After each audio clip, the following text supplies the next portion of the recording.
mamamatay akong di makikita. Nay! Sa mundo ang ating kinalalagyan, kung saan ang iba'y masaya, umiiyak at malungkot, na siyang napalilibutan ng iba't ibang emosyon. Ang pag-ibig ang siya pa ring tunay na malakas, ngunit maaaring makapanganib. Mga anak! Crispin! Basilio!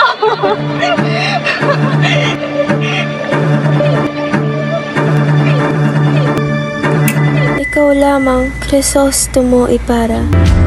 Ang tanging babaeng pinakamamahal ko at pakakasalan.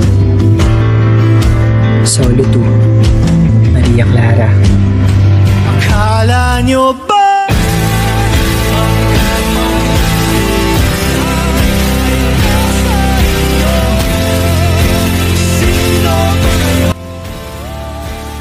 Bakit ba tayo pinatawag ni Don Rafael? Darating daw kasi ang anak ni Don Rafael. Sana hindi lang pumunta dito. Aksela ng oras para sa isang Indio. Pagbawin niyo to, ngunit tayo na sa bahay ng isang individuo. Oh, nandito na pala sila. Ikinararangal ko ipakilala sa inyo ang anak ni Don Rafael na si Don Crisostomo Ibarra. Siya ay nanatili sa Europa ng 7 taon. Ikinalulugod ko po kayong makilalang lahat. Halina't kayo at naghahantay ng pagkain sa lamesa.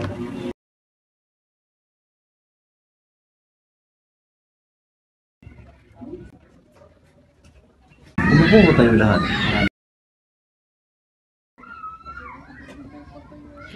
Kamusta naman ang paninirahan niyo sa Europa ng 7 taon, Ginoong Ibarra? Mabuti naman. Marami akong natutuhan na iba't ibang kultura galing sa kanila. Hindi pa rin may kukumpara ang kultura ng sariling atin. Anong sabi mo? Nag-aaksaya ka lang ng pera para matutunan ng bagay na iyon. Na maski bata nag-aaral ay alam iyon. O manhin. Subalit meron akong mahalagang pupuntahan. Una na po ako. Pero darating si Maria Clara. Tingnan yung nangyayari sa kabataan Pilipino na pinapadala niyo sa Europa. Dapat itinigdibawan ito ng pamahalaan.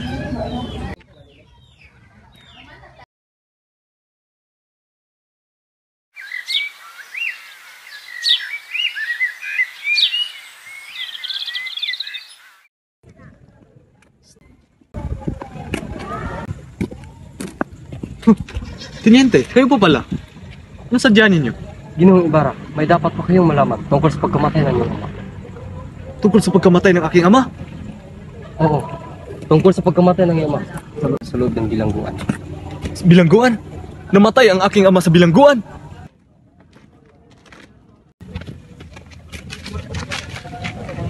Tama, Teniente. Isang araw ay tinutukso ng mga bata ang isang mangmang na tagsingil ng buwis. At dahil sa pangyayaring iyon, ay nabilanggo ang iyong ama. At doon na rin siya namatay. Pinasapitan ng aking ama. Ginoong Ibarra, ako'y mauuna sa inyo sapagkat may mahalaga pa akong asikso. Mag-iingat ka palagi. Kayo rin, Teniente.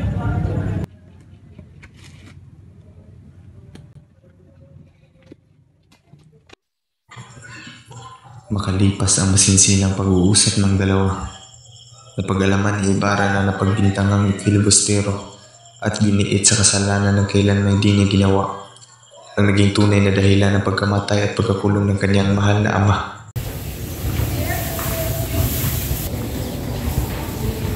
Tao po! Ano po yun?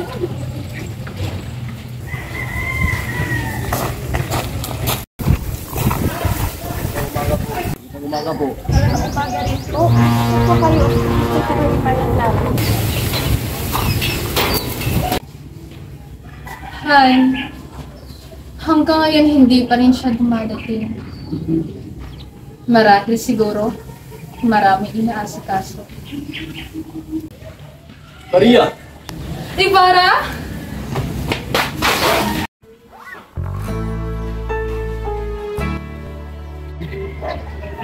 Mabuti naman at napalito ka.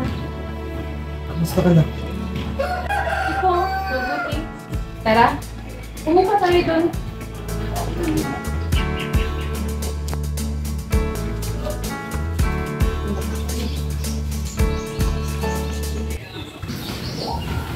Hindi mo na ako naaalala sa 7 taon mo sa Europa.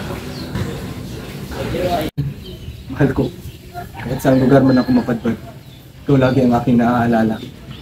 Ibig mo bang sabihin, wala kang may nakikita magandang dilag doon? Marami akong nakitang maganda. Hindi pa rin matutumbasan ang iyong gandang kalimangan. Hindi pa rin nagbabago ang tamis na iyong pananalitay para.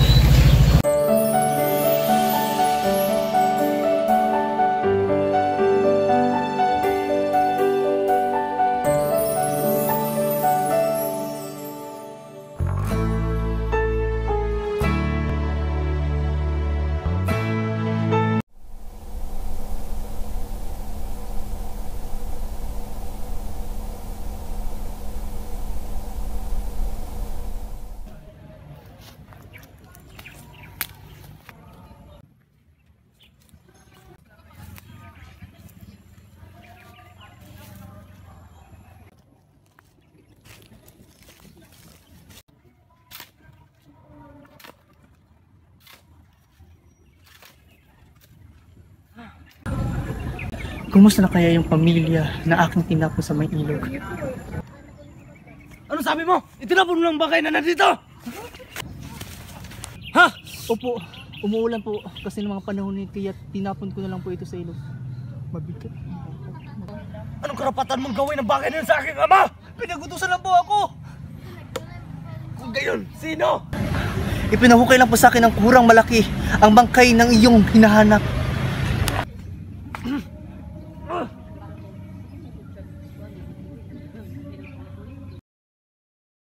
Batikan mo ng maayos ang lubid, Crispin. Baka sabihin ng Cristo Manira, tinatamad tayo. Paano kuya? Nakikina na ako eh. Umupo muna tayo. Kuya, magkano mo sasamudin ko ngayon? 2 piso lang. Pwede mo bang bayaran yung sinabi nilang ninakaw ko raw? Ha? Naluloko ka na ba? Ano naman ipang bili natin ng pagkain ni Inay? Pahala. Diba sabi ni Mang Patio, sa atin daw ay masarap daw tayong hapunan? Sabi ko nila hindi daw po ako makakaalis hanggat hindi ko po daw nababayaran yung ninakaw ko. Ano? Di ba siya laging pumupunta sa silid ng kura? Ano ka mo? Hoy Basilio, pamumultahan kita ng kalati sa hindi mo pagtugtog ng mayos. At ikaw, Crispin, mananatili ka dito hanggang sa di mo binabalik ang iyong ninakaw. At halika, sumama ka sa akin. Wag ko! Kuya, tulungan mo ako!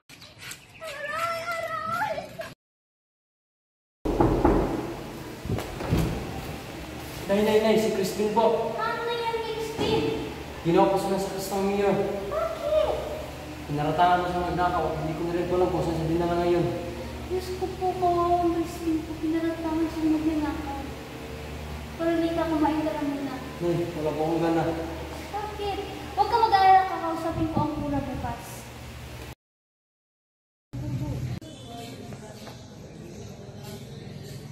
Huwag ka nang magkaila, Sisa, pagkatapos nagnako na yung anak ay mali siya kaagad. Ano ho?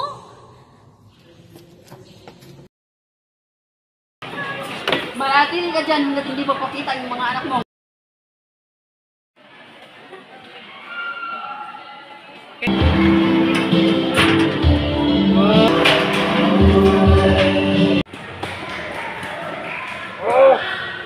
Sige, umalis ka na. Talaga po? O sige, at huwag mong kalimutan na hanapin ang mga anak mong magnanakaw.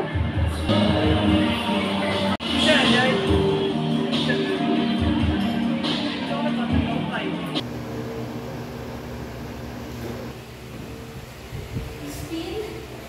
Basilio? Mga anak ko, nandito pa kayo? Nandito na si nanay.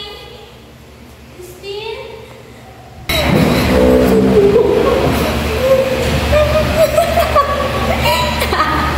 Pati ko.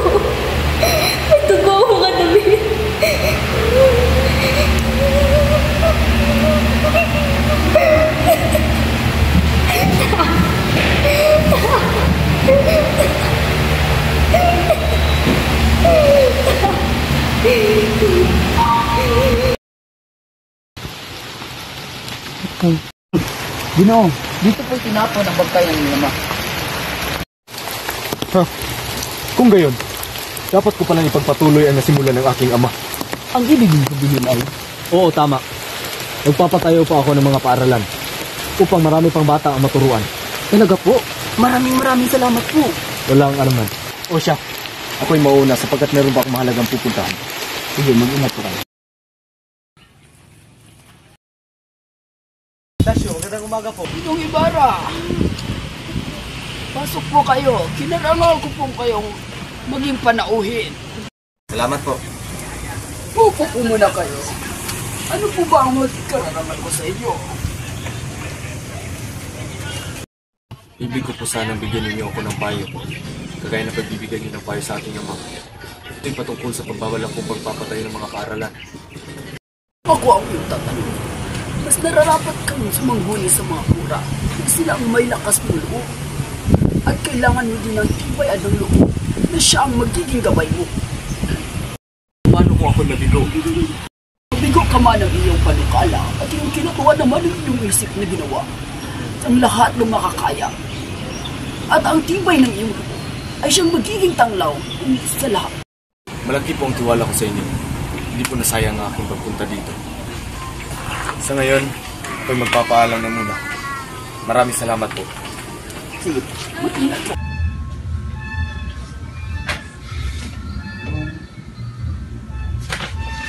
Sinong nariyan?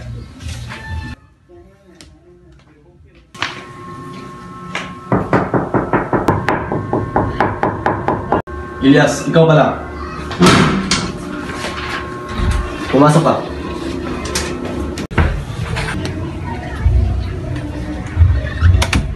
Ako'y may mahalagang dapat sabihin sa inyo. Anong dala mong balita? Tungkol po ito sa inyong mga kaaway. Kaaway?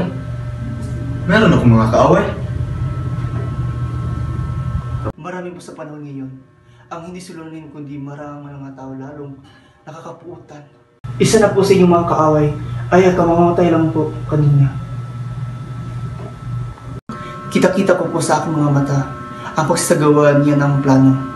Nang pagtatakas siya, sinunggaban ko siya at sa kasamang palad ay nadaganan siya ng mga gumuguhong kahoy. Kung gayon, ikaw ang nagligtas sa akin. Maraming salamat sa iyo. Huwag niyo po akong pasalamatan. Utang ko po sa inyong aking buhay. Nang kumuntikan na po akong mapatay ng bahaya. Sige po, aalis na po ako. Huwag niyo po akong kalimutan. Ang mga sinasabi ko po sa inyo, mag-ingat na po kayo. Kailangan kayo ng ating bayan. Salamat, Elias. Mag-iingat ka.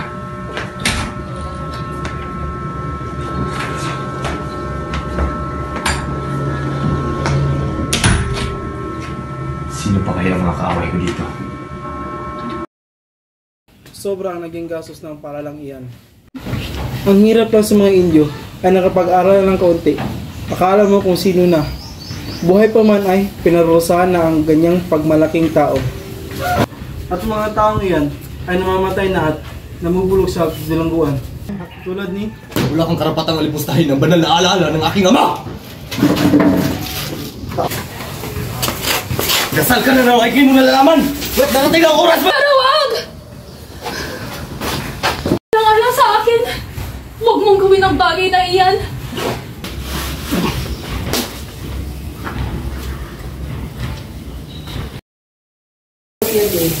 Iha, bakit ka umiiyak? Tia Isabela, ginawa pong ekskomulgado si Ibarra. At habang hindi pa inaalis yun, ay hindi kami pwedeng magkita. Iha, hindi naman namatay si Padre lang. Kaya alam kong mapapatawad niya yung Ibarra. Tuwan ko siya. Sa palagay ko, may kinalaman si Padre Damaso sa pagpapasya ni Papa. Kung ano man ang sasabihin ng driver, ayun lamang ang sasabihin ng archibispo.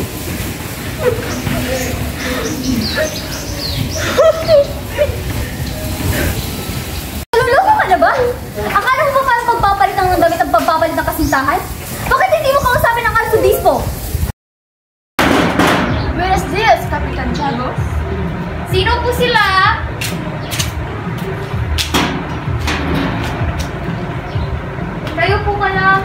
Doña Victorina?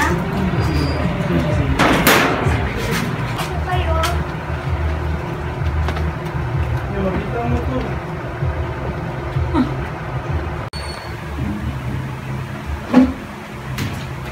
Tiago! May bisita ka!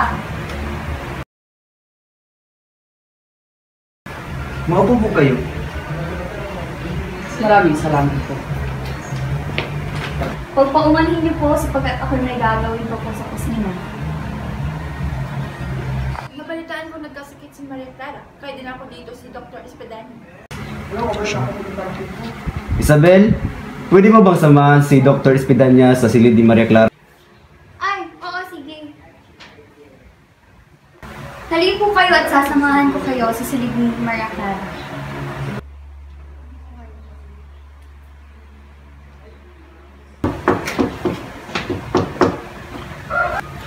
Magandang umaga po. Maupo ka, Iho.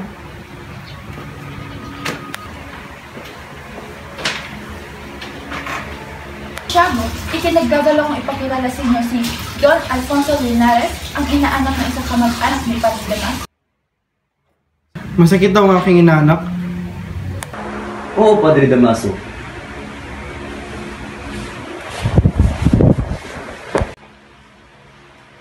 Kuya Clara. Iha, maayos ka lang ba? Magpahinga ka ng maayos na? Sigurado akong gagaling ka kaagad. Opo. Sige, iwan mo na kita para makapagpahinga ka. Opo. Kaawa-awang bata.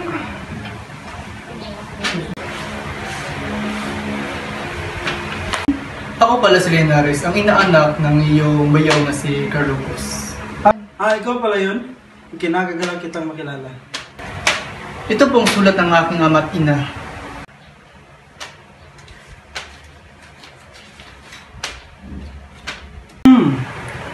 Trabaho at asawa. Kung trabaho ay madali lang, ang asawa ay... Hindi naman po ako nagmamadali. Alam ko na. Halika, Iho.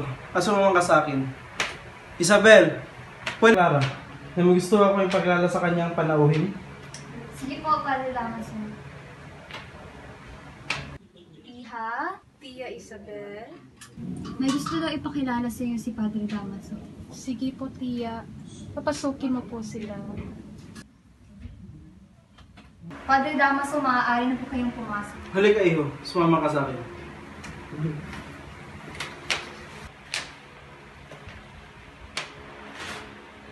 Iha, ikinagagala kong ipakilala sa iyo si Don Alfonso Linares, isang kamag-anak ko. Hindi ko akalain na makakakita ako ng malaanghel na kagandahan. Huwag kang mahiya, Iha. Hindi siya iba sa akin. Nagala kita makilala, Maria Clara. Mukhang hindi pa maganda yung pakiramdam, Maria Clara. Nakulong si Crisostomo Ibarra dahil siya ay biktima lamang ng pagkakataon. Ipinausig siya ng kora ng San Diego na si Padre Damaso sapagkat pinartangan siya na kinupkup ni si Elias na sinasabing masamang tao. Nang walang makita ang mga sibil sa bahay ni Ibarra, ginalugan nila ang gubat upang hanapin si Elias. Ngunit sa kasamaang palad, hindi nila ito nakita. Isa pang dahilan nito, nang nalaman nila na si Ibarra ang dahilan ng lahat ng kaguluhan na nangyari sa bayan ng San Diego, gayon din ang pagsabog na nangyari sa isang handaan. Ikakasal na si Maria Clara. Subalit hanggang ngayon ay nakakulong pa rin si Ibarra. Sino nagsabi sa inyo na kay Don Crisostomo Ibarra siya ikakasal? Hindi siya. Edi sino? Edi kay Don Alfonso Linares, kamag-anak ni Padre Damaso. Mga bata, susunog ka na ng bahay, nakakulong, at nawala siya ng katipad.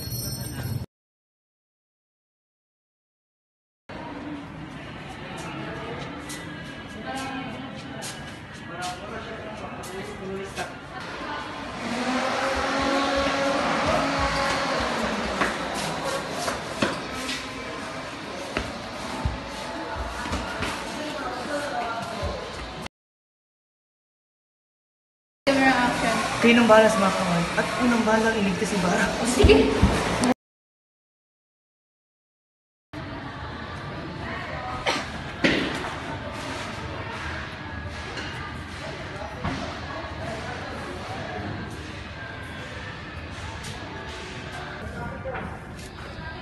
Kailan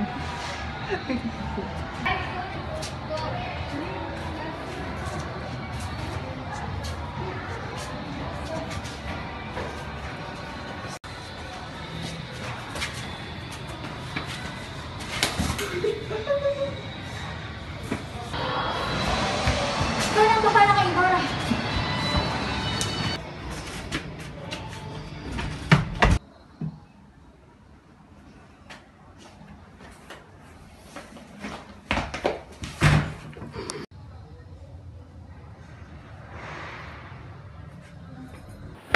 Ninong Ibarra! Ano ka nakapasok dito? Kailangan natin tumakas!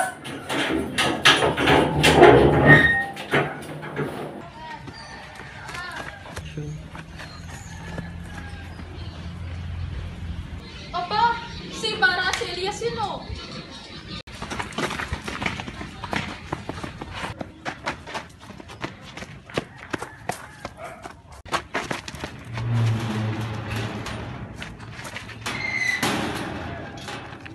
Maria!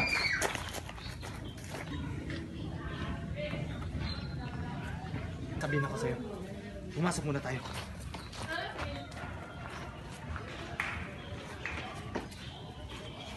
Ibarra, paano? Tinulungan ako ni Elias na makatakas. Mahal ko, marahil hindi tayo pinag-uukol sa isa't isa. Naparito ako upang sabihin sa'yo na pinapatawad. Lumigaya ka sana. Hindi ka magsasalita. Kung alam mo ang buong katotohanan, na alam ko ang aking ama, ay si Padre Damaso. Ano?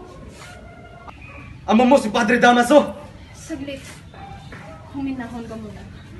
Nagtaksil ang aking ina sa kinilala kong ama. Ayon kay Padre Damaso, ay hindi ako maaaring magpakasal sa inyo. Kung hindi, ay ipubunyag niya sa mga tao ang aking lihim. Alang-alang sa aking ina. At sa karangalan na kinilala kong aking ama, patawarin mo sana ako, Ibarra. Ako ang dapat mong patawarin sapagkat pinag-alinlanganan ko ang iyong katapatan. Tumakas ka, aking mahal. At lagi mong tatandaan na ikaw lagi ang laman ng aking puso.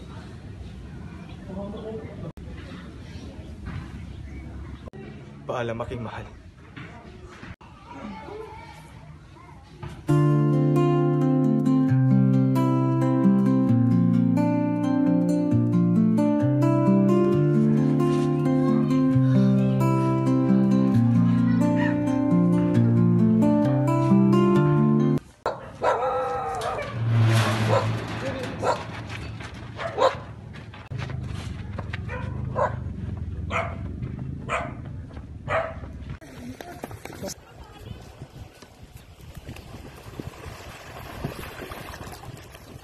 Palagi kang may nakatuklas sa iyong pagtakas.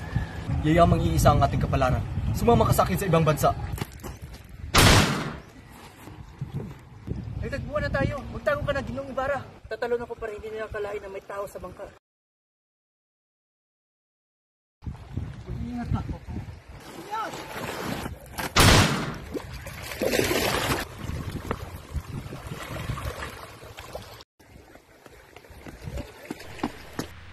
Sa kabilang dako, sa may tabing ilog, nagpasya si Basilio na magpaalam sa lolang may magandang loob na kumupkup sa kanya noong panahong tumakas siya sa Guardia Civil. Nagpasalamat siya at sinabi niyang kailangan niyang hanapin ang kanyang ina at ang kapatid niyang si Crispin. Basilio! Mga anak ko! Nasaan kayo?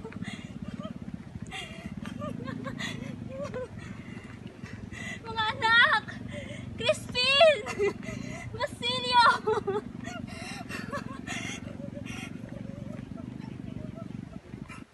Inay! Inay! Inay ko! Inay! Inay! Ako to! Si Basilio! Basilio! Inay! Buhay ko! Basilio! Inay! Doon muna tayo.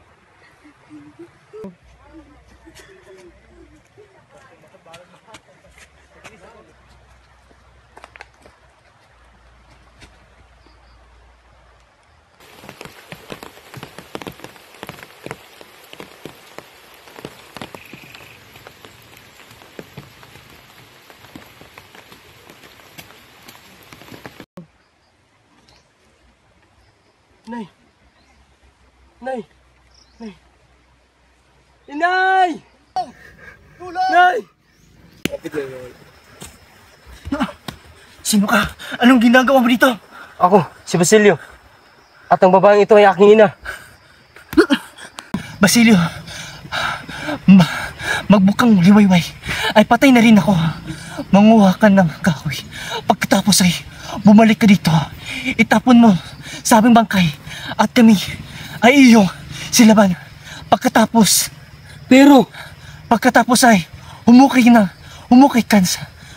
ka sa dako. Roon na sa lapir makukuha mo. At sa iyo ay mag-aaral ka ng mabuti. Lumakad ka na at kunin mo ang mga kahoy. Opo. Naman na. Mamamatay akong di makikita. Nahihingi. Bukang liwayway. Ngunit sa mga mapalad ay maalala ninyo ang mga nagtatanggol sa ating bayan.